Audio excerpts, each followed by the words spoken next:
Siapa yang terbiasa dengan sebuah amal, maka Allah akan tutup hidupnya dengan itu.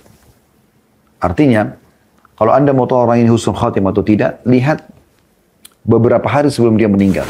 Bismillahirrahmanirrahim. Assalamualaikum warahmatullahi wabarakatuh. Alhamdulillah, selalu saja lisan kita memuji Sang Pencipta Allah yang kita yakini la ilaha illallah, la ma'budu bihaqqin illallah. Tidak ada Tuhan, pencipta, pemilik, penguasa di langit dan di bumi kecuali Allah. Dan dengan memujinya, kita yakin kita sedang berhubungan langsung dengannya dan dia telah menjadikan kalimat Alhamdulillah sebagai kalimat syukur atau bersyukur kepadanya yang dengan kalimat ini segala kebutuhan kita akan dipenuhi olehnya. Dan kalaupun sudah ada kebutuhan tersebut, maka ia akan menambahkannya. Sebagaimana jelas dalam firman-Nya dalam surah Ibrahim, A'udzu billahi minasyaitonir rajim, la in syakartum la azidannakum. Kalau kalian bersyukur maka pasti aku akan tambah, wala in kafartum inna adzabi lasyadid. Dan kalau kalian kufur, sungguh azabku sangat pedih. Juga selanjutnya kita panjatkan salam hormat kita kepada utusan Allah Subhanahu wa taala, manusia yang telah disempurnakan jalur nasabnya, fisiknya, ilmunya, dan sebaik-baik suri tauladan, siapapun yang mencontohi manusia terbaik ini, maka dia akan bahagia sebagaimana bahagianya manusia terbaik ini. Baik urusan dunia, atau selama dunia dan juga di akhirat nantinya insya Allah. Dan juga mengucapkan salam hormat kepadanya ini, selain perintah Allah Subhanahu wa ta'ala untuk membalas jasa beliau yang sangat luar biasa. Karena dengan jasa beliau lah kita bisa mengenal Tuhan kita Allah, kita bisa mengenal syariat Allah Subhanahu wa ta'ala. Maka jadilah seorang muslim yang selalu membacakan salawat dan taslim kepada Nabi besar Muhammad sallallahu alaihi wa ala alihi wa sahbihi wasallam. Saudaraku seiman, semoga Allah Subhanahu wa taala memberkahi sisa umur kita dan menjadikan kita orang-orang yang selalu istiqamah di atas agama Allah Subhanahu wa taala. Kita menjadi orang yang selalu sibuk beribadah kepada Allah Subhanahu wa taala dan meninggalkan kelalaian-kelalaian yang selama ini kita selalu terlalaikan olehnya karena memang lemahnya iman atau kurangnya ilmu. Maka sudah saatnya sekarang seseorang di antara kita menyadari bahwasanya ada batas waktu yang akan dia lalui di dunia ini. Siapapun Anda, sehebat apapun ya karir-karir Anda, apakah itu karir secara fisik, karena berotot, sehat, selalu menjaga makanan, minuman yang bersih, yang berkualitas. Atau Anda memiliki prestasi dunia, bertumpuk ijazah dan penghargaan Anda. Anda bukan hanya sekedar S1, S2, bahkan Anda sudah sampai pada tingkat S3 atau profesor. Atau mungkin ada jenjang yang lainnya Anda bisa dapatkan keterampilan-keterampilan karena kursus-kursus yang Anda ikutin. Atau misalnya prestasi yang lainnya, Anda memiliki pasangan, memiliki keturunan. Atau yang lainnya Anda memiliki harta yang melimpah. Segala macam jenis kendaraan, tinggal di sebuah komplek perumahan yang mewah, dan seterusnya. Semua itu teman-teman tidak akan meluputkan kita dari satu poin yang penting, yaitu kematian. Dan judul kita pada siang ini, semoga Allah berkahi, mati sebuah fakta yang terlupakan.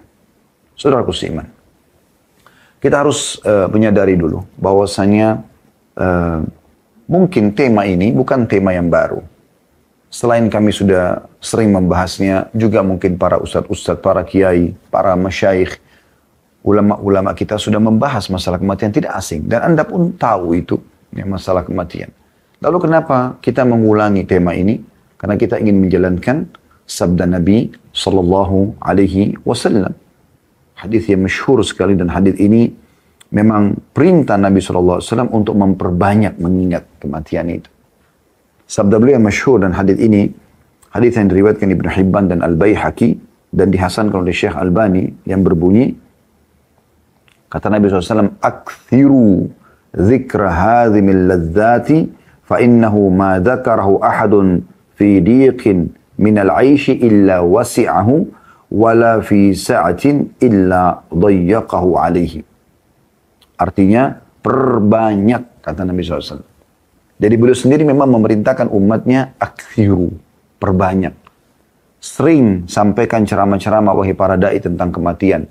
Seringlah wahai umat Islam mendengarkan dari para da'i dan para ulama tentang kematian. Seringlah baca buku, seringlah lihat fakta tentang kematian, seringlah ziarah kubur, lihat kuburan tersebut. Kalau ada keluarga yang meninggal, datang, lihat bagaimana dia yang tadinya sempat berbicara dengan kita, dia juga manusia biasa seperti kita, punya mata, punya telinga, punya angan-angan, punya segala macam suka duka kehidupan, sekarang sudah tergeletak dan tidak bisa lagi berbuat apa-apa, dia tinggal turut untuk dibungkus dengan kain kafan, kemudian dibawa, disolati lalu dibawa ke kuburan, dan setelah itu sudah selesai urusannya dengan rumahnya, dengan sepatunya, dengan pakaiannya, dengan kendaraannya, dengan keluarganya, dia sudah tertutup.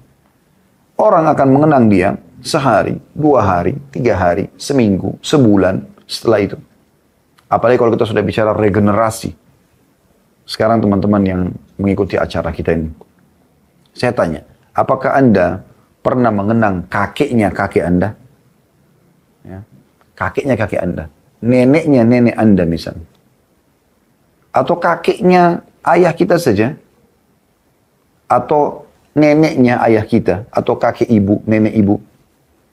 Mungkin Anda tidak mengenang. Karena mungkin Anda tidak hidup bersama dia. Dia sudah meninggal sebelum Anda datang. Yang mengenang dia siapa? Mungkin anaknya di bawah dia. Kalau sudah cucunya mungkin, tapi sudah lebih kecil persentasenya. Di bawah lagi kayak kita, itu sudah mungkin sudah melupakan. Karena kita tidak pernah interaksi sama, kita tidak tahu orangnya siapa. Mungkin pun kalau ada foto, mungkin kita cuma lihat fotonya saja. Dan kebanyakan zaman dulu yang meninggal, mungkin belum ada foto bahkan. Gitu kan. Kita cuma tahu, oh kalaupun disebut namanya, oh ada kakek namanya si Fulan. Sebatas itu saja. Ini kalau kita bicara ke atas, artinya apa? Makin ke dalam generasi ini, makin lahir generasi, kita pun begitu nanti. Kalau kita di posisi kakeknya, kakek dari cucu kita yang kesekian itu, kita sudah tidak dikenang lagi.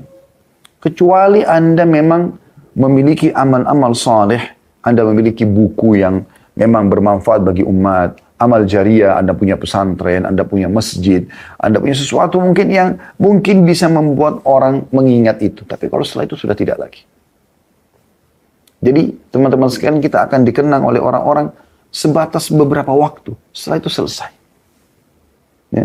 Kecuali sekali lagi saya katakan tadi, Anda punya amal-amal saleh, amal jariah yang memang bisa itu membuat orang jadi ingat Anda, gitu kan? Bukan di sini maksudnya ingat ini supaya kita menjadi riya, karena sudah tidak ada riya orang yang mati. Tapi maksudnya begitulah kehidupan dunia ini, hanya sebentar. Semua yang selama ini Anda banggakan, rambut yang indah, paras wajah yang mulus, kulit yang putih bersih misalnya, badan yang kekar, badan yang indah langsing kalau wanita, berbentuk dan segala macam kalir. Ini hanya sekedar kehidupan dunia. Kalau Anda meninggal, hari ini Anda berinteraksi, keluar dari rumah ada tabrakan, Anda tidur tiba-tiba sudah tidak bangun lagi, tiba-tiba Anda kena jantung, tiba-tiba dan seterusnya, maka Anda akan meninggal dunia. Setelah itu, semua itu akan menjadi warisan semua. Nggak ada lagi udah. Dan orang hanya mengenang, oh ini bajunya si Fulan. Istri Anda, suami Anda menangis hari pertama, hari kedua, seminggu, sebulan, setahun. Setelah itu, akan meredah kan persentasenya. Gitu kan. Dan betul yang Nabi SAW bahasakan. Kalau orang meninggal dunia, maka akan ikut ke kuburan bersamanya 3. Keluarganya, hartanya, dan amalnya. Serta akan pulang 2. Ya, akan pulang 2. Yang pulang adalah keluarganya. Secinta apapun istri Anda kepada Anda, suami Anda kepada Anda, orang tua Anda kepada Anda, ya, anak Anda kepada Anda, sahabat Anda kepada Anda, tetap mereka paling lama setengah jam. Kalau ada yang mau lama pun 1 jam mungkin di kuburan selesai, tapi nggak bakal mungkin nginep. Gak ada lagi istri kita mau tidur di sebelah kita masuk ke liang lahat, nggak ada. Suami mau tidur nggak ada. Anak mau tidur sama rendah ada. Mereka pulang. Itu sudah sunnatullah, sistem yang sudah Allah buat. Nggak bisa keluar dari itu. Ya. Jadi akan pulang mereka. Istri kita bisa menikah sama orang lain, suami kita bisa menikah sama orang lain, anak-anak sibuk dengan kegiatannya, sahabat juga kembali kepada aktivitasnya, dan seterusnya. Yang kedua, harta. Mobil Anda Ferrari, Alphard, mobil apa saja yang mewah-mewah, semuanya hanya akan ya sampai di depan pagar kuburan. Selesai. Habis itu dibawa pulang jadi warisan. Nggak ada mobil orang masuk ke liang lahat dimasukkan ke dalam. Apa juga fungsinya? Nggak berfungsi. Ya. Dan tinggal yang ketiga kata Nabi SAW, amalnya. Sholat, puasa, zakat, sedekah, zikir, berdoa, silaturahim keluarga, jenguk orang sakit, ya, jihad, menuntut ilmu dan seterusnya. Nah ini yang tinggal bersama kita nih, yang selama ini kita jadikan ini ya, hal yang disepelekan.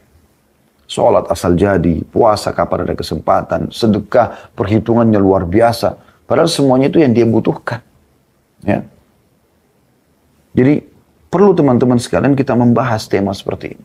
Bukan untuk menakut-nakuti, tapi memang dia fakta yang banyak terlupakan oleh orang. Perhatikan, kalau Anda mengatakan lalu apa manfaatnya Ustaz? Kita menyebut kematian nanti kan kita jadi takut. Ini yang Nabi SAW sebutkan. Perbanyak ya, mengingat pemutus kelezatan atau kematian. Saya kelezatan dunia ya. Karena jika seseorang mengingatnya saat kehidupannya sempit, dia lagi susah, lagi ada musibah, lagi ada cobaan. Kalau dia ingat mati, apa yang terjadi? Maka ia akan merasa lapang. Oh, saya toh juga akan mati. Seberat apapun penyakitnya. Gitu kan. Seberat apapun gangguan orang lain. Ya. Mati membuat semua jadi lapang. Dari musibah-musibah tersebut. Kita tahu kalau orang beriman, di akhirat kita akan bisa menerima ya, apa yang merupakan hak kita yang masih ditahan oleh orang lain misalnya. Ya kan? Kemudian juga kata Nabi SAW, dan jika seseorang mengingatnya saat kehidupannya lapang, dia lagi sehat, lagi kaya, lagi senang, lagi segala macam, maka ia ya tidak akan tertipu dengan dunia sehingga lalai akan akhirat. Maksudnya, dia nanti, oh begitu rumahnya mewah, mobilnya bagus, prestasinya luar biasa, menjulang tinggi ke langit, toh juga saya akan mati. Mau dibawa kemana? Sekarang orang yang punya harta triliunan, teman-teman sekalian. Dia mau kemana kan hartanya itu? Nah dia makan, kita makan berapa sih? 1 piring? Sekali makan kita bicara. 2 piring itu udah kenyang. Ya, udah kenyang. Anggap kita makan 2 piring, mungkin 1 piring nasi sama lauknya, 1 piring mungkin ada buah-buahan. Mungkin dengan 2 jenis minuman 1 kali makan. Anggaplah itu 1 kali makan. Pagi, siang, malam orang makan 3 kali. Ada juga orang yang makan. Kayak saya, alhamdulillah makan sehari 2 kali saja. Tapi ada orang makan 3 kali sehari misalnya. Oke, dia setelah itu, berapa banyak yang dia bisa makan? Kalau dia datang ke satu restoran besar pun, dia tidak bisa makan semuanya. Di rumahnya penuh dengan makanan, dia tidak bisa makan semuanya. Dan mungkin bisa gitu. Baju yang kita bisa pakai, berapa lembar sih? 1 baju kaos dalam, 1 baju luar, gitu kan, yang dipakai sama dia. Udah, mungkin kalaupun musim dingin jaket, habis itu. 2-3 lembar. Dia nggak bisa pakai 10 lembar baju, nggak bisa jalan, berat. Dia punya mobil, berapa mobil dia bisa pakai secara sekaligus? Paling cuma 1. Kalau dia punya 10 mobil, berarti dia butuh 10 hari. Hari ke-11 baru dia bisa kembali ke mobil pertama. Itu juga dengan yang lainnya. Jadi sangat terbatas sebenarnya. Jadi Allah Subhanahu wa Ta'ala sudah membuat itu di depan mata kita, teman-teman sekalian, agar kita menyadari tentang masalah ini. Ya. Jadi membahas tentang masalah kematian bukan menakut-nakuti, tapi memang dia sebuah solusi dari permasalahan, salah satunya ya, solusi dari permasalahan. Kalau kita sedang lagi sedih, kita akan terhibur dengan mengingat kematian, toh saya juga akan mati. Kalau sedang lapang, kita jadi tidak terlalaikan. Kita jadi ingat, oh ini hati-hati, jangan sampai kita jadi lupa. Talha bin Ubaidillah radhiyallahu anhu, sahabat Nabi yang mulia terkenal dengan Talha al-Khair, Talha al-Jud, ya. Talha yang sangat dermawan, yang sangat baik, suka sekali bersedekah. Satu kali pernah kedatangan rezeki, banyak sekali, mas dia gelisah, nggak bisa tidur. Maka istrinya tanya, kenapa wahai suamiku? Ada apa? Adakah kesalahan yang saya lakukan? Atau saya sama anak-anak lakukan? Ya, dia bahasakan kami lakukan. Kata Talha, tidak sama sekali. Kau sebaik-baik istri. Maksudnya kau tuh setia, kau baik, kau selalu berusaha untuk menghibur suami. Jadi wanita yang memang mengejar akhirat dari suami. Namun ada sesuatu yang mengganggu aku berhubungan dengan hubunganku sama Tuhanku. Kata istrinya, apa? Dia bilang, harta yang datang kemarin ini, penuh sekali harta datang kepada kita. Tidak seperti biasanya seperti ini. Dan ini membuat aku jadi takut dihisab sama Allah. Istrinya yang salihah, yang menyadari juga akan ada hari pulang kepada Allah, dia mengatakan apa? Wahai suamiku, kenapa engkau jadi beban pikiran? Udah engkau usah pikirkan. Berikan kepada kaum kerabatmu. Dalam riwayat lain, bagikan saja kepada kaum muslimin yang butuh. Maka tanpa menunda, Talha pun memanggil kaumnya, kemudian membagikan. Dan istrinya sempat tanya pelayannya, berapa yang dia bagikan?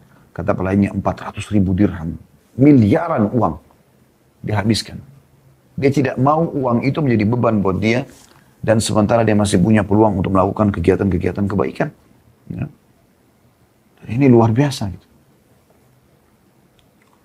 Dan ini teman-teman sekalian, banyak sekali dalil-dalil yang menjelaskan kepada kita tentang masalah pastinya mati itu datang. Ya. Kita coba renungi dulu sama-sama ayat-ayat Al-Quran ini. Ya. Yang pertama Anda bisa buka dalam surah Jum'ah. Ayat 8. Ayat yang masyhur ini berhubungan dengan masalah kematian. Surah Jum'ah ayat 8. A'udzu billahi minasyaitonir rajim. Qul innal mauta alladzi tafirruna minhu fa innahu mulaqikum. Thumma turadduna ila 'alimil ghaibi wasyahadati fayunabbi'ukum bima kuntum ta'malun. Katakan hai Muhammad, sesungguhnya kematian yang engkau lari darinya pasti akan menemuimu. Kemudian kamu akan dikembalikan kepada zat yang maha mengetahui hal yang gaib dan hal yang nyata, dan akan memberitahukan kepada kalian atas apa yang kalian kerjakan. Inna di sini, kul inna dalam bahasa Arab dikenal dengan harfut ta'kid. Ya. Huruf yang memastikan tentang apa yang terjadi setelahnya.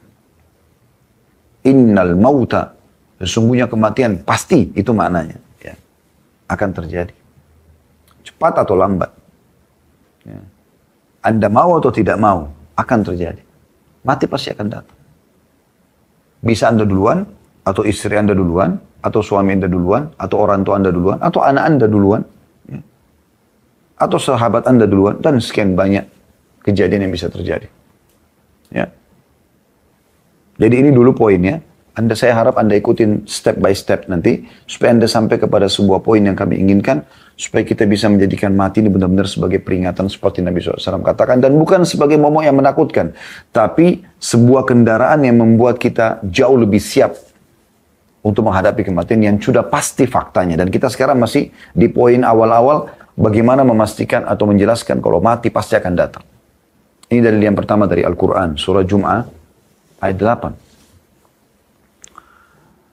Surah An-Nisa ayat 78 juga selanjutnya menjelaskan kepada kita tentang masalah ini. An-Nisa 78. A'udzu billahi minasyaitonir rajim. Potongan ayatnya, aina ma takunu yudrikkumul mautu walau kuntum fi burujim musyayyadah. Dimanapun kalian berada, pasti kalian akan didatangi oleh kematian itu, kendati pun kalian berada di sebuah benteng yang tinggi lagi kokoh. Buat bangunan yang mewah, yang besar, yang kuat, yang kokoh, lari dari mati tetap tidak bisa. Malaikat pun akan datang. Tidak bisa loh. Sama sekali. Mustahil orang bisa lari dari itu. Ya. Jadi keliru kalau orang menganggap dirinya dengan dia jaga kesehatannya. Tentu jaga kesehatan bagian daripada syariat, tapi kalau dia jaga kesehatan dia bisa selamat dari mati. Ya. Sekarang kayak corona, dia pakai masker, dia ikut prokes, dia vaksin, dia bisa selamat dari mati? Enggak. Mustahil. Atau mungkin kulitnya masih kencang, ya. Umurnya masih 20, masih 30. Selalu lihat orang yang lebih tua, masih ada kok. 40, masih ada 50. 50 masih ada 60 kok. 60 masih ada yang 70 kok. Selalu yang di atasnya, seakan-akan dia akan hidup terus. Tidak, teman-teman sekalian. Makanya ada nasihat yang mulia dari Hasan Basri rahimahullah. Beliau pernah ngantar jenazah bersama dengan seorang anak muda. Maksudnya, dia antar jenazah, anak muda ini kebetulan ada di sebelahnya gitu. Kemudian Hasan Basri sambil berzikir, subhanallah, alhamdulillah, wa la ilaha illallah, Allahu akbar, sambil berzikir. Nah, pada saat dia berzikir, Hasan Basri rahimahullah, anak muda ini bertanya, wahai imam, kenapa Anda berzikir? Maksudnya dia ingin belajar sambil antar jenazah sambil belajar gitu. Kata Hasan Basri, nasihat yang luar biasa. Wahai anak muda, berzikirlah, karena yang sedang kita antar sudah tidak bisa berzikir lagi. Yang sedang kita antar udah nggak bisa berzikir lagi. Ya. Kalau hari ini Anda mendatangi rumah kerabat Anda yang kebetulan dia meninggal dunia, atau Anda sholat di masjid dekat rumah Anda ada jenazah sedang disolatin, Anda mungkin lewat di masjid kalau lagi sholat tidak ada jenazah, tapi Anda lihat ada geranda kematian, ada mobil jenazah. teman-teman sekalian, kita akan disolati seperti itu. Kita juga akan masuk geranda itu. Anda kalau lihat kuburan, Anda lihat batu nisan dan tanah, kita juga akan di dalam seperti mereka. Sehebat apapun Anda. Ini fakta di depan mata dan memang dalil syar'i menjelaskan itu. Anda dari rumah menuju kemanapun, ini anggap di Jakarta misalnya, atau Anda di manapun di Indonesia ini Anda berada atau yang ikuti ceramah kita. Anda kalau kemanapun Anda bisa lewatin kuburan kan. Bahkan banyak kuburan kita bisa temukan. Dalam kuburan itu, orang-orang seperti kita dulu. Sama, ya laki-laki, ya perempuan. Ada anak-anak, ada orang tua, ada yang seumur dengan kita. Sudah begitu teman-teman sekalian. Ya. Dan akan datang di mana waktu nanti, sudah tidak ada lagi orang yang setahun dengan Anda, yang sama tahunnya dari lahir Anda. Kayak kami misalnya, saya lahir 1975 misalnya, masih. Maka mungkin di saat-saat ini masih ada orang yang hidup bersama dengan yang tahunnya sama lahir bersama kami. Anggap dari Januari sampai Desember. Tapi nanti ada satu waktu teman-teman sekalian, beberapa puluh tahun ke depan, entah berapa lama lagi, itu akan hilang semuanya. Kalau kita cari orang yang lahir tahun 75 sudah tidak ada pada waktu itu. Seperti sekarang misalnya, kita nggak akan temukan ada orang yang hidup yang lahir tahun 1800 atau 1900 saja. Ya. Udah nggak ada. Artinya 1900 ke tahun 2000 itu ada 100 tahun. Sekarang ya, tambah 20 tahun sekian masih berarti 120 tahun. Kalau ada itu mungkin satu orang, dua orang. Tapi sudah bisa dikatakan tidak lagi. Nah begitu semuanya. Semua kita yang lahir ini di tahun-tahun ini, di tahun kita masing-masing itu akan hilang, akan habis generasi itu. Datang generasinya sampai nanti terjadi kiamat. Begitu juga Allah Subhanahu wa taala menjelaskan dalam surah Ar-Rahman ayat 26 sampai 27. A'udzu billahi minasyaitonir rajim. Kullu man 'alaiha fan wa yabqa wajhu rabbika dzul jalali wal ikram. Semua yang ada di bumi akan binasa. Pasti mati. Kuat, lemah, kaya, miskin, sehat, sakit, tua, muda, mati. Ya. Dan akan tetap saja wajah Tuhanmu yang mempunyai kebesaran dan kemuliaan. Kemudian juga surah Al-Imran 185. Ini ayat yang paling jelas tentang masalah kematian. A'udzu billahi minasyaitonir rajim. Kullu nafsin dha'iqatul maut. Semua yang berjiwa pasti akan mati. Jadi tidak bisa lolos ini. Ayat-ayat sudah turun dari sebelumnya. Demikian pula bagaimana Nabi SAW diingatkan oleh Allah SWT. Nabi Muhammad, Nabi yang mulia. Orang yang paling bertakwa pada Allah. Penutup para Nabi dan Rasul dan pemimpin anak Adam. Apa kata Allah SWT tentang ya, Nabi Muhammad SAW dalam surah Al-Anbiya ayat 34. A'udzu billahi minasyaitonir rajim. Wa ma ja'alna li basyarin min qablikal khuld. Kami tidak menjadikan hidup abadi bagi seorang manusia sebelum kamu, hai Muhammad. Artinya kau juga akan mati. Dalam ayat lain, innaka mayyitun wa innahum mayyitun. Ya. Dalam ayat lain artinya kau akan mati dan mereka pun akan mati. Jadi semua orang akan mati, nggak bisa buat apa-apa. Ibnu Katsir mengatakan dalam tafsirnya mengenai ayat-ayat tentang masalah kematian ini, beliau mengatakan yang dimaksud dengan ayat-ayat kematian, ya, bahwasanya setiap orang pasti akan merasakan kematian. Tidak ada seorang yang bisa selamat dari kematian, baik ia berusaha lari darinya atau tidak. Karena setiap orang sudah punya ajal yang pasti. Dari tafsir Quran Al-Azim, jilid 3 halaman 163. Kita coba dengarkan dalil ya, tentang masalah ya, hadis Nabi SAW berhubungan dengan kematian ya. Dan sudah kita jelaskan tadi sebenarnya di awal ya, bagaimana hadis Nabi SAW bahwasanya kematian itu atau perbanyaklah mengingat penghancur kelezatan dunia ini ya. Baik, kita lihat bagaimana hadis Nabi SAW yang menyebutkan kepada kita tentang faedah kalau orang mengingat kematian. Faedahnya ya. Kira-kira apa manfaatnya sih kalau kita ingat kematian teman-teman sekalian? Sementara dia memang fakta yang pasti akan kita lalui. Faedah yang pertama tadi yang hadis sudah kami sebutkan, yaitu kalau orang lagi ada musibah, maka dia akan lebih lapang, dia akan bisa tenang melaluinya karena dia tahu dia juga akan mati. Sebesar apapun musibah itu akan jadi kecil dengan membayangkan kematian. Dan kalau dia sedang lapang, dia tidak akan lari dengan dunia. Yang kedua, mengingat kematian ini teman-teman sekalian, mengingatnya sendiri adalah ibadah. Jadi kalau Anda ingat kematian, ini ibadah. Ini sendiri sudah ibadah. Karena Nabi SAW mengatakan kan tadi, Akthiru zikir hadim al-ladzat. Perbanyak mengingat penghancur kematian. Berarti kalau kita lakukan karena ini perintah Nabi SAW, ibadah. Ingat ini kematian, ibadah. Ya. Bagaimana Rabi' ibn Haytham rahimahullah, seorang ulama tabi'in, beliau membuat liang lahat di belakang rumahnya, kemudian beliau masuk. Di malam hari, sambil beliau membaca firman Allah SWT, Rabbi rji'un, la'alli a'malu salihan fima tarakt. Ya. Ya Allah, kembalikan aku. Semoga saja aku bisa mengerjakan ya, apa amal saleh dulu yang aku tinggalkan. Ini dari surah Al-Mu'minun ayat 99 sampai ayat 100. Beliau coba ya, terus mengulangi ayat ini sambil mengatakan, ya, wahai Robi, dia panggil dirinya, wahai Robi, mungkinkah engkau kembali jika engkau telah mati? Maka beramallah. Ya. Begitu luar biasanya mereka melakukan perbuatan tersebut. Dan ini selalu menjadi sebuah poin yang luar biasa, ya, peringatan-peringatan yang luar biasa. Makanya orang yang suka mengingat kematian teman-teman ini dihitung orang yang paling cerdas dari umat Muhammad SAW. Kita renungi misalnya hadisnya, hadis yang sahih riwayat Ibnu Majah, hadis Hasan riwayat Ibnu Majah, nomor 4259 dan dihasan oleh Syekh Albani. Dari Ibnu Umar radhiyallahu anhu, beliau berkata, "Kuntu ma'a Rasulillah sallallahu alaihi wasallam." Suatu hari aku pernah bersama Rasulullah sallallahu alaihi wasallam. Faja'ahu rajulun minan ansar fasallama 'ala Nabi sallallahu alaihi wasallam. Maka beliau kedatangan seseorang dari Ansar dan orang itu pun mengucapkan salam kepada Nabi sallallahu alaihi wasallam. Tsumma qala, ya. Lalu orang itu berkata, "Ya Rasulullah, ayyul mu'minina afdal?" Qala ahsanuhum khuluqa.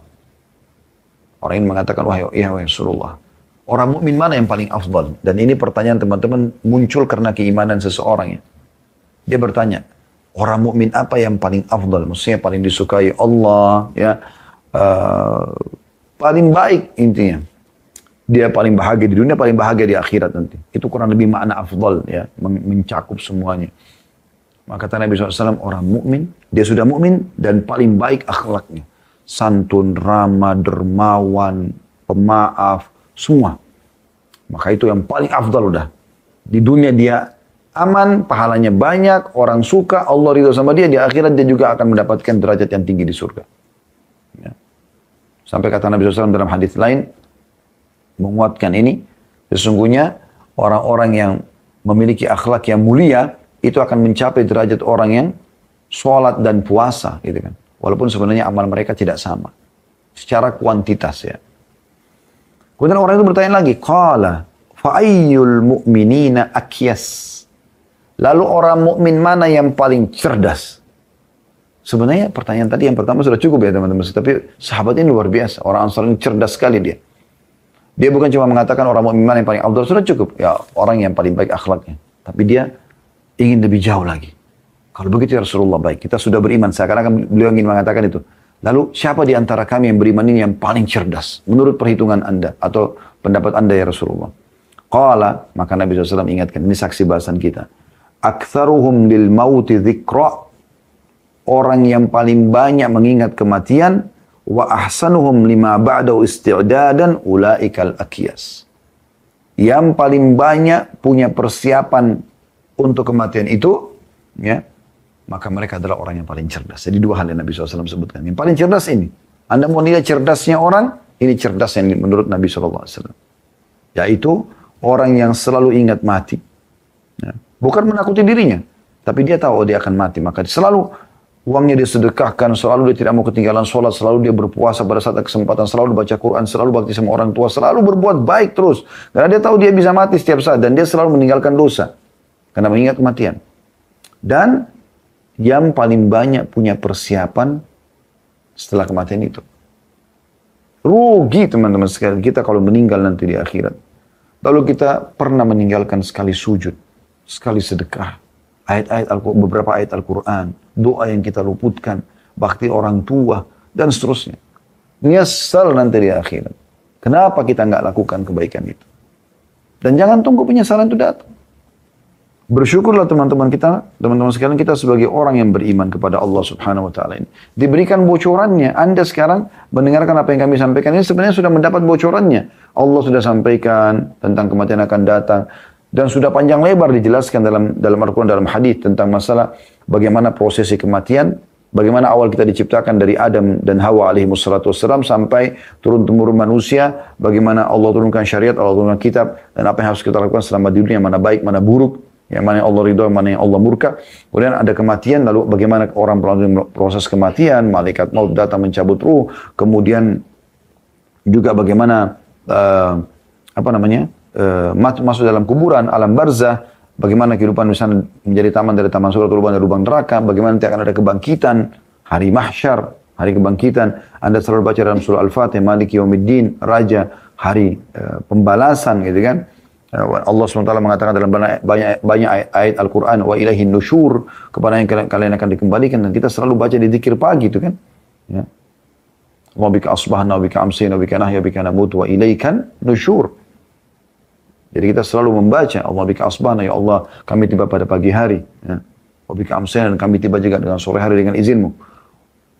Wa bika asbahna, wa bika amsina, wa bika nahya, wa bika namut, dan karenamu lah kami bisa hidup dan kami mati, dan kepadamu kami akan dibangkitkan. Jadi jelas gitu bagaimana ya kita akan dikembalikan kepada Allah Subhanahu wa taala ya. Jadi kita harus menyadari masalah ini teman-teman sekalian. Dan orang yang cerdas, orang yang seperti ini mengingat itu. Ada poin juga sering kami ulangi tapi saya ingatkan kembali. Mati itu teman-teman sekalian bagi orang beriman adalah awal segalanya. Justru itu kehidupan yang sebenarnya. Kematian itu adalah kehidupan yang sebenarnya. Ini penting untuk digarisbawahi ya. Karena dengan mati, kita akan menerima hasil daripada jeripaya kita selama ini. Sedekah kita, sholat kita, bakti sama orang tua, puasa kita, haji, dan seterusnya. Jadi mati itu sebenarnya kegembiraan bagi orang beriman. Karena dia akan mendapatkan hasil daripada perbuatannya. Toh juga dia sedang menuju kepada kehidupan abadi. Ini sekaligus menghibur orang yang sedang menghadapi kematian. Mungkin yang ikut acara ini ada orang yang sedang menghadapi kematian. Keluarga dia yang meninggal, orang tuanya, kerabatnya, atau siapapun, sebenarnya bukan hilang. Tapi sedang menuju kepada kehidupan abadi yang mendahului dia saja. Yang terpenting teman-teman sekalian dalam masalah adalah usahakan kita meninggal dalam kondisi tiket kita sama orang yang meninggal itu sama kita nanti tiketnya sama, yaitu iman dan amal soleh, sehingga kita bisa bertemu di sana. Karena kapan tiketnya beda, karena di sana cuma ada dua tujuan, surga atau neraka. Maka dia ke neraka misalnya, kita ke surga, maka tidak akan bertemu lagi selamanya. Ini kecuali memang dia hanya usahatul mu'min atau orang mukmin yang berbuat dosa ya. Tapi kalau dia meninggal dalam keadaan kafir, sudah selesai urusan. Tak bisa lagi bertemu selama atau bersatu bersama dalam nikmat Allah Subhanahu wa taala. Maka ini perlu digarisbawahi. Tapi bagi orang kafir, orang munafik, orang musyrik, kematian akhir segalanya. Udah selesai. Kalau dia meninggal dalam keadaan kafir, teman-teman sekalian, sudah tidak ada lagi. La hawla wa la quwata illa billah. Tidak ada dan kekuatan kecuali milik Allah. Karena mereka pasti akan menunjukkan neraka. Dan sifatnya yang menakutkan adalah Allah menyebutkan tentang neraka. Khalidina fiha. Kekal selamanya di situ. Tidak akan pernah bisa keluar. Ya. Baik, kita lanjutkan teman-teman sekalian. Jadi kita sudah jelaskan tadi ada 2 poin berhubungan dengan masalah kalau seandainya seseorang itu mengingat kematian. Jadi yang pertama dia mendapatkan manfaat. Ya. Kalau dia lagi ada musibah maka dia akan lebih ringan. Kalau dia sedang lapang maka pastinya dia juga akan tidak terlalaikan dengan urusan dunia itu.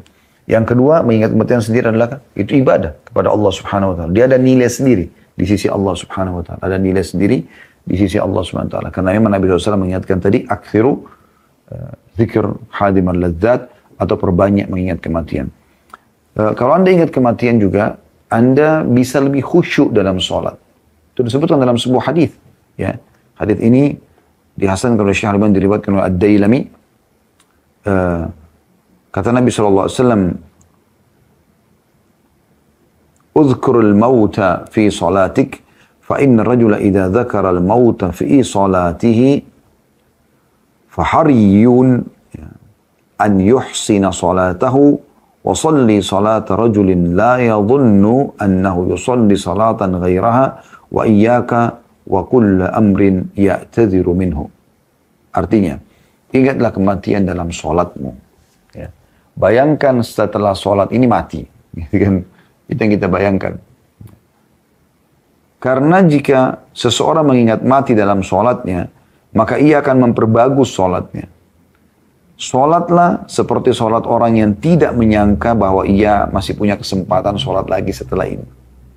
Hati-hatilah dengan perkara yang kelak malah engkau meminta uzur meralatnya, sementara kau tidak bisa lagi. Maksudnya pada saat sudah mati minta kembali ke dunia, sudah tidak bisa lagi. Ya.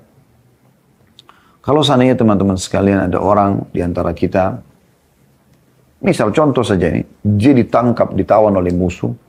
Musuh sudah menyiapkan sebuah pedang yang tajam akan memenggal lehernya. Karena dia musuh, gitu kan. Lalu musuh itu masih memberikan kesempatan Anda melakukan kegiatan terakhir Anda. Dan Anda sholat. Anda tahu, begitu salam, Anda akan dieksekusi, dipenggal lehernya. Kira-kira bagaimana sholat Anda pada saat itu? Contoh yang lain, coba renung itu ya. Kalau dokter mengatakan, mohon maaf, kami tidak bisa lagi memperbaiki penyakit Anda. Tidak bisa lagi membantu Anda untuk sembuh. Kami nggak bisa buat apa-apa lagi. Ya. Mungkin umur Anda tinggal beberapa saat lagi. Lalu Anda sholat di saat itu. Anda tahu kemungkinan besar mungkin Anda dalam sholat meninggal atau Anda setelah salam Anda meninggal. Kira-kira bagaimana sholat Anda? Ini contoh. Dan ini kita mengajak agar akal kita ini teman-teman berpikir sehat. Kalau ini pasti bisa terjadi. Semestinya kita tidak usah tunggu musuh menawan kita lalu akan memenggal leher kita. Tidak usah kita tunggu vonis dokter kita akan meninggal lalu kemudian kita khusyuk sholat. Tapi memang setiap saat bisa terjadi. Karena kalau mati datang tidak butuh kita sakit dulu. Sering kami ingatkan teman-teman. Coba lihat ya. Bandingkan jumlah orang yang ada di jalan di depan rumah sakit dengan orang yang di rumah sakit. Kira-kira berapa? Mana yang lebih banyak? Orang yang lalu lalang di depan rumah sakit atau orang yang dalam rumah sakit jadi pasien? Anda pakai akal sehat Anda. Pasti Anda akan temukan orang yang di jalan lebih banyak daripada orang yang di rumah sakit. Artinya, orang mati lebih banyak yang sehat daripada orang yang sakit. Berapa ruangan ICU di rumah sakit? 1, 2, rumah sakit besar misalnya punya 4 atau 5. Berapa? Yang kira-kira darurat. Berapa jumlah kematian dan jumlah kelahiran? Jadi sebenarnya orang yang mati dalam keadaan masuk rumah sakit ICU atau orang yang tabrakan atau orang yang kena penyakit kronis ya atau orang yang sudah tua ini dihitung jari artinya ada. Tapi banyak juga orang tidak sakit mati. Ya. Belum tua juga mati dan seterusnya. Itu faktanya. Ya. Makanya judul kita ini fakta teman-teman sekalian. Jangan dianggap oh enggak kok. Ini selalu enggak kok, belum kok, dan seterusnya. Udah sebenarnya sudah depan mata, gitu ya.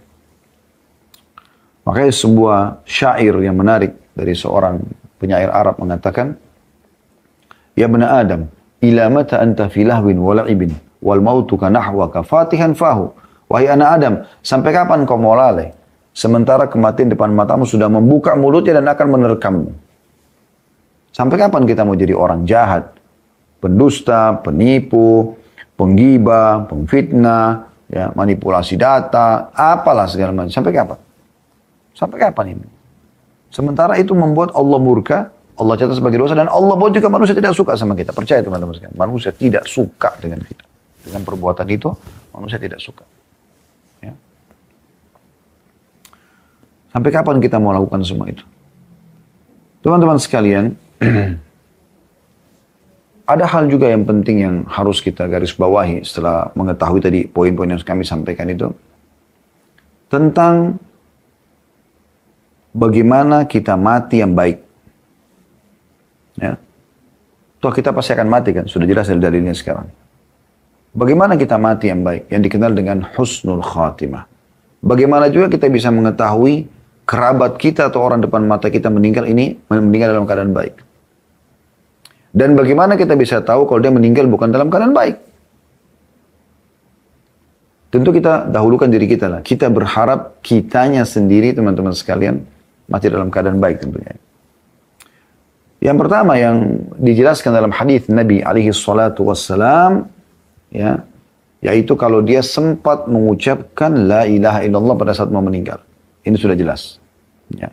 Dan ini teman-teman sekalian tidak akan pernah terucapkan kecuali orang yang memang dasarnya selama hidupnya memang sering mengucapkan kalimat ini dan juga mengamalkan makna kalimat ini. Nah ini penting. Ya. Bukan cuma mengucapkan tapi mengamalkan isinya. La ilaha illallah artinya la ma'budu bihaqqin. Tidak ada Tuhan yang berhak disembah kecuali Allah. Betul-betul dia tidak menyembah selain Allah. Betul-betul tidak bergantung, tidak berdoa, tidak menyembeli kecuali karena untuk Allah Subhanahu wa taala. Karena untuk Allah. Hadits Nabi SAW riwayat Abu Daud dan disahihkan oleh Syekh Albani yang berbunyi, "Man kana akhiru kalami la ilaha illallah dakhala al-jannah."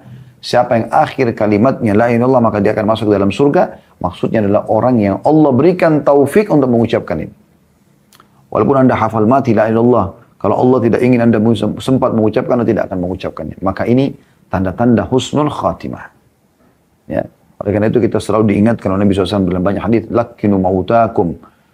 Bantu orang yang mau meninggal baca la ilaha illallah. Bantu, bisikan di kupingnya. Walaupun dalam kondisi dia tidak sadar, coba ucapkan. Coba, siapa tahu subhanallah dia ucapkan, kita tidak pernah tahu. Gitu kan? Dengan itu dia bisa diselamatkan. Karena banyak orang, ya, secara zahir kelihatan orangnya baik. Ternyata Allah lebih tahu sifatnya. Dia jadi buruk. Gitu kan? Meninggal dalam keadaan buruk. Jadi ini penting untuk digarisbawahi. Ya. Kemudian juga teman-teman sekalian yang perlu digarisbawahi adalah sebagaimana disebutkan oleh Imam Qurtubi ya, dalam buku beliau Tadhkirah, mengingat masalah kematian itu.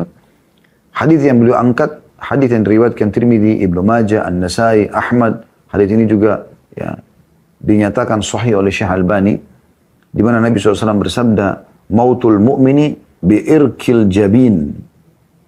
Bahwasanya kematian seorang mukmin dengan keringat di kening, ya. Di kening, jadi keluar keringatnya, ya. Imam Qurtubi menanggapi mengatakan bahwasanya Allah Subhanahu wa taala membuat ini terjadi pada orang beriman seakan-akan dia melaluinya dengan sedikit ada berat ya cobaan atau semacamnya ya. Itu untuk membersihkan sisa dosanya yang masih ada, sebagaimana kalau orang kafir meninggal umumnya semua seperti mudah ya. Tetapi itu Allah menghabiskan semua kebaikan dia. Supaya tidak ada lagi di akhirat kebaikannya. Maka ini dijelaskan juga di dalam hadis sahih ini. Yang ketiga tanda-tanda husnul khatimah. Meninggal di hari malam Jumat atau di hari Jumat. Sebagaimana hadis yang sahih riwayat Ahmad juga Tirmidzi. Bahwasanya Nabi SAW bersabda, "Ma min muslimin yamutu yaumul jum'ati aw lailatal jum'ati illa waqahu Allahu fitnatal qabr." Tidak ada seseorang muslim yang meninggal di hari Jumat atau di malam Jumat, kecuali Allah akan selamatkan dari fitnah kubur. Dari fitnah kubur. Ya. Kemudian juga meninggal, mati syahid di medan perang. Ini sudah masyhur ya. Asal dia ikhlas karena Allah Subhanahu wa taala. Karena orang yang mati syahid, kata Nabi SAW, di surga. Kan gitu. Begitu juga teman-teman sekalian, kalau kita meninggal syahid tapi bukan di medan perang. Ini bisa terjadi. Ya. Ini bisa terjadi, ya. Misal contoh sabda Nabi SAW dalam hadis Bukhari Muslim, "Asy-syuhada'u khamsah." Orang yang mati di medan perang, orang mati syahid ada 5, kata beliau. Al-mat'un, ya. Orang yang meninggal dalam keadaan kena wabah. Nah ini kayak kita mati corona misalnya ya, kayak kita sekarang. Ini Allah datangkan rahmat bagi orang-orang beriman. Dia masuk dalam istilah ta'un juga umumnya, wabah secara umum ya. Bahkan Ibnu Hajar rahimahullah mengatakan, kalau ada orang yang hidup di satu wilayah yang sedang tertimpa wabah, walaupun dia tidak ya meninggal dengan wabah itu, maka dia akan mendapatkan pahala orang yang mati syahid. Jadi sebuah karunia, harusnya kita jangan berkeluh kesah. Kita hadapi dengan baik, iya, tapi kita bersyukur kepada Allah karena ini didatangkan untuk menambahkan pahala dan melipat gandakan karunia Allah kepada kita. Yang kedua, al-mabtun, atau orang yang meninggal karena menderita sakit perut, semua jenis penyakit perut. Apa saja, tidak usah dijabarkan hal besar, tapi semua. Karena di sini umum datang hadis Nabi SAW. Itu dianggap orang yang mati syahid. Kemudian yang ketiga, wal ghariq, atau wal ghariq, orang yang meninggal tenggelam.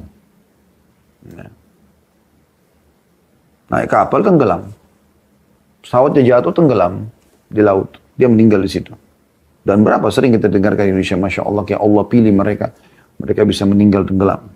Tahu juga, walaupun di darat di detik itu dia akan mati kan gitu. Kemudian yang keempat, wasahibul hadmi, ya, atau orang yang tertimpa runtuhan. Kemudian yang kelima, wasyahidu fisabilillah, orang yang mati di medan perang. Ya.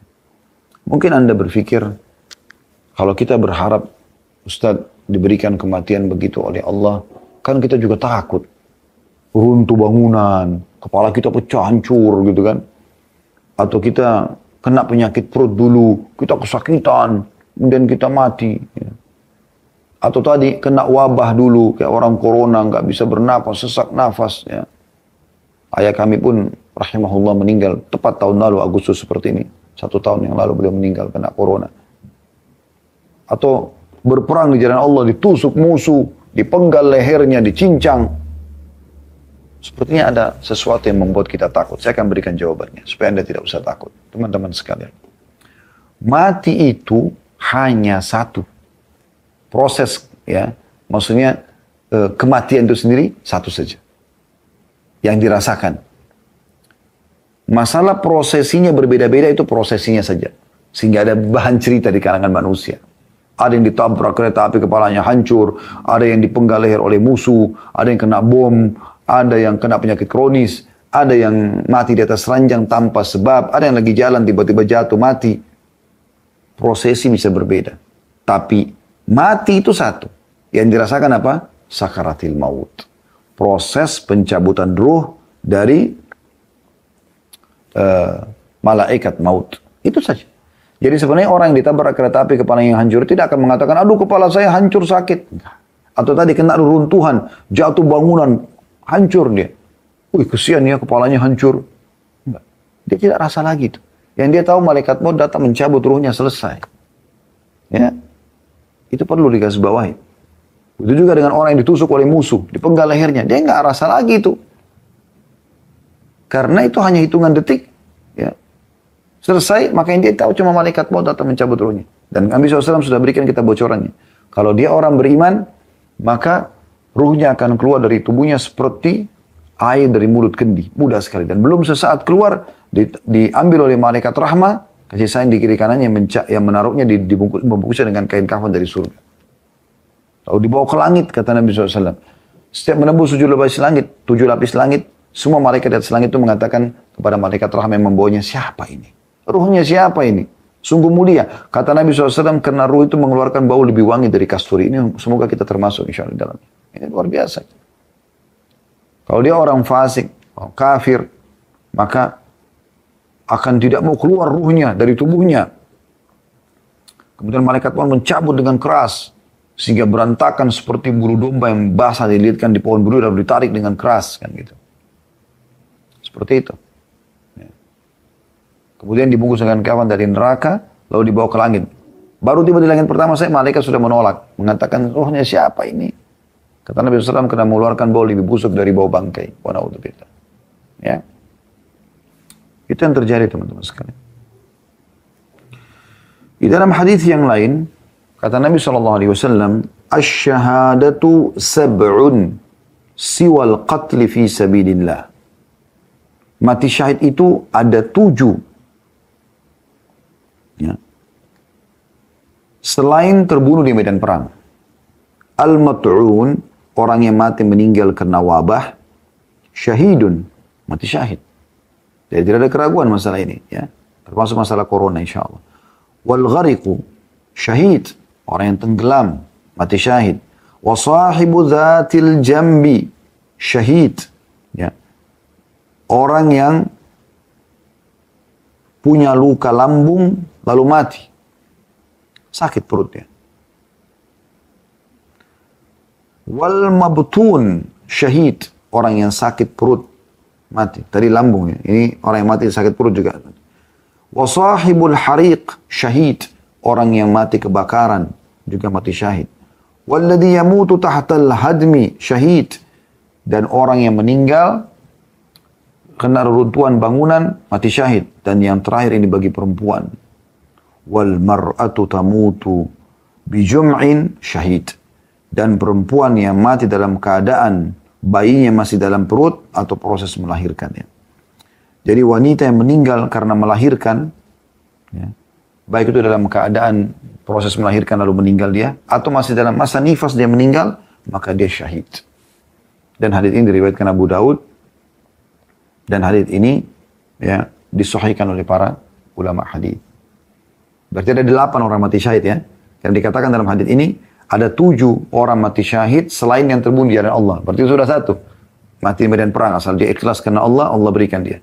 Tapi ada yang lainnya, kalau sekarang tidak ada peperangan, lalu bagaimana kita dapatkan pahala mati syahid, mati yang terbaik? Ya. Maka orang yang kena mati wabah. Nah, ini. Kemudian yang kedua, orang yang tenggelam. Yang ketiga, orang yang kena lambung, ya, penyakit lambung. Yang keempat, orang yang meninggal kena penyakit di perutnya. Yang kelima, orang yang kebakaran. Yang keenam, orang yang kena reruntuhan bangunan. Dan yang ketujuh, wanita yang meninggal dalam kondisi dia melahirkan. Baik dalam proses melahirkan atau di masa nifas. Kemudian juga syahid di sini, ya, teman-teman sekalian, memiliki level-level sebenarnya. Ya. Yang tertinggi itu orang, sebagaimana Imam Nawawi rahimahullah mengatakan, orang yang meninggal di medan perang. Ini yang paling tinggi. Ya. Melawan kafir harbi, orang-orang kafir yang keluar untuk berperang. Seperti kasus para sahabat yang keluar di perang Uhud, di perang Badr, ya, perang Badr, perang Uhud, perang Khandak, dan seterusnya. Kemudian datang setelahnya, ya, kalau kita lihat urutan hadis, 2 buah hadis tadi kita bacakan adalah orang yang kena wabah. Jadi berita gembira bagi orang yang meninggal karena corona, gitu kan. Karena Allah SWT pilihkan dia untuk itu. Allah pilih, tidak semua orang meninggal dalam keadaan corona. Gitu kan. Jadi termasuk tingkatan tersendiri. Kemudian datang setelahnya urutan seperti dalam hadis tadi ya. Orang yang meninggal karena penyakit di lambungnya, kemudian perutnya, kemudian orang yang tenggelam, kemudian orang yang teruntuhan dan seterusnya. Ya. Jadi ini tingkatan-tingkatannya. Kalau masalah wanita, dalil tentang wanita meninggal pada saat melahirkan dia syahid. Dan masuk dalamnya kalau masih masa nifas. Jadi subhanallah ini karunia luar biasa ya. Jadi kalau ada wanita kan biasa nifas sampai 40 hari ya. Kalau ada yang meninggal di saat itu, walaupun sudah selesai melahirkan, maka tetap dihitung syahid. Itu kembali kepada sebuah hadis. Wal mar'atu, kata Nabi SAW, yaktuluha waladuha jam'a'u syahadati. Yajurruha waladuha bisaririhi ilal jannah. Dan wanita yang dibunuh anaknya, maksudnya karena melahirkan. Dia mati karena wanita yang meninggal karena melahirkan. Ya. Termasuk syahid. Dan anak itu akan menariknya dengan tali pusarnya ke surga. Maksudnya dia akan masuk ke dalam surga. Ya. Begitu juga teman-teman sekalian, selanjutnya orang yang mati kalau dirampas hartanya, ya, oleh preman-preman, perampok, penjahat, ya. Jadi Anda jangan jadi pengecut. Ya. Lawan orang-orang kalau misalnya orang melakukan kejahatan seperti ini. Karena kalau Anda, perhatikan hadisnya, saya lebih baik baca hadisnya supaya Anda renungi ya. Abu Hurairah radhiyallahu anhu mengatakan, qala ja'a rajulun ila Rasulillah sallallahu alaihi wasallam. Seorang laki-laki datang kepada Nabi sallallahu alaihi wasallam. Ya. Faqala ya Rasulullah, ara'aita in ja'a rajulun yuridu akhdha mali. Wahai Rasulullah, bagaimana pendapat anda kalau seandainya ada orang yang datang mau merampas hartaku? Qala fala tu'tihi malak. Kata Nabi SAW, jangan kau kasih hartamu. Udah minta secara paksa, dia mau ambil, bukan dia minta ya. Bukan dia mengemis, bukan dia butuh, tapi mau merampas ini, penjahat, perampok. Ya. Qala ara'aita in qatalani. Lalu bagaimana kalau dia bunuh saya? Dia perangi saya, dia merampas. Apa kata Nabi SAW? Serahkan hartamu? Tidak. Qatilhu. Lawan dia. Kenapa kau diam lawan? Jangan pengecut. Qala ara'aita in qatalani.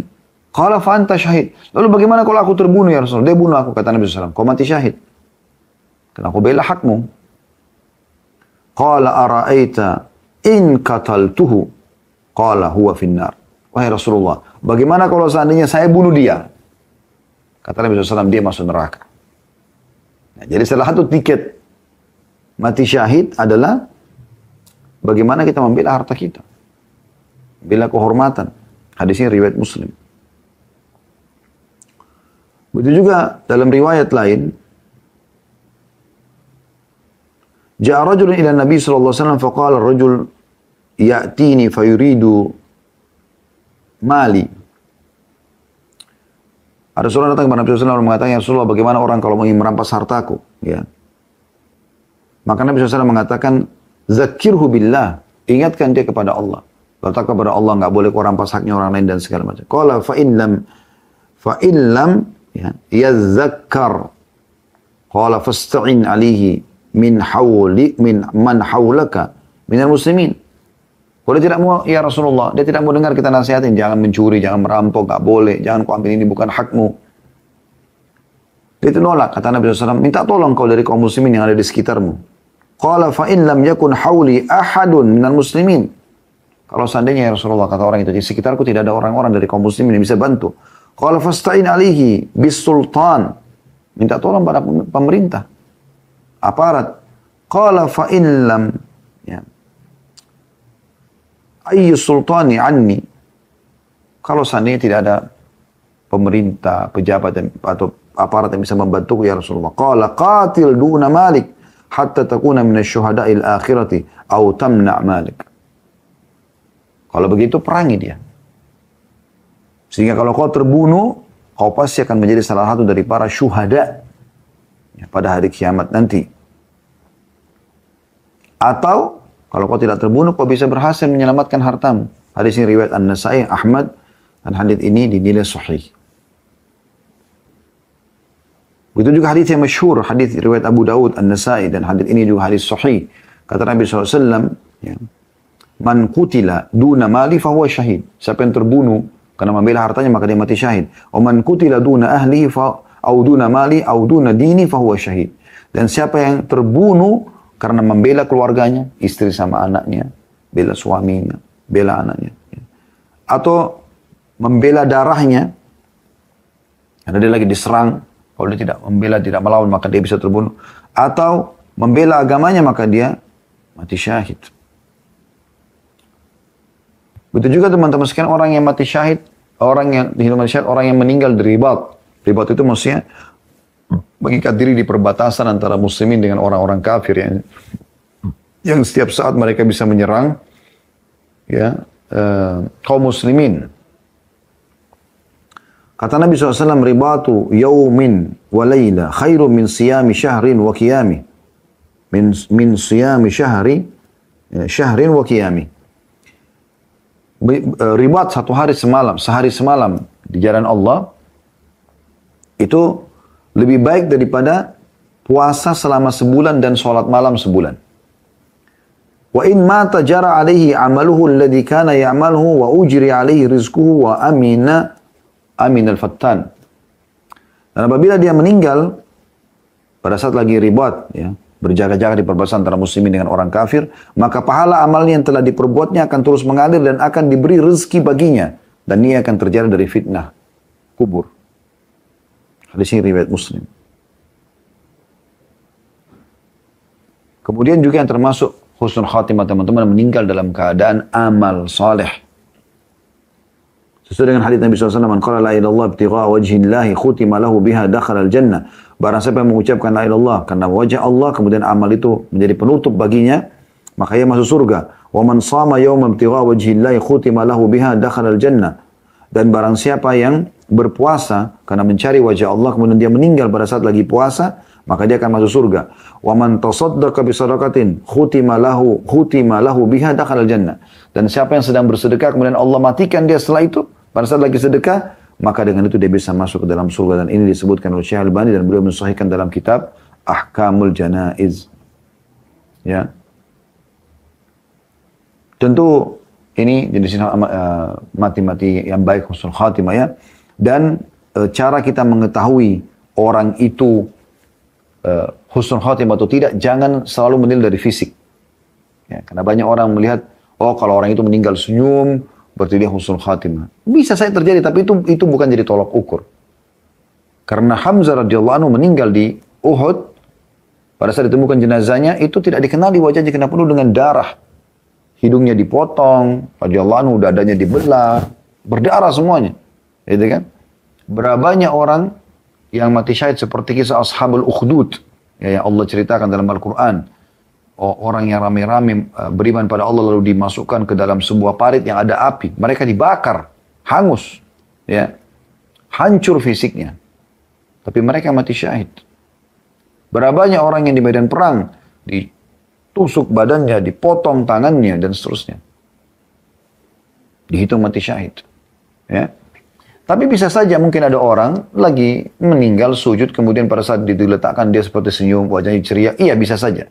Tapi kita pegang hadis Nabi SAW. Hadis ini mulia. Kata Nabi SAW, siapa yang terbiasa, maknanya langsungnya, siapa yang terbiasa dengan sebuah amal, maka Allah akan tutup hidupnya dengan itu.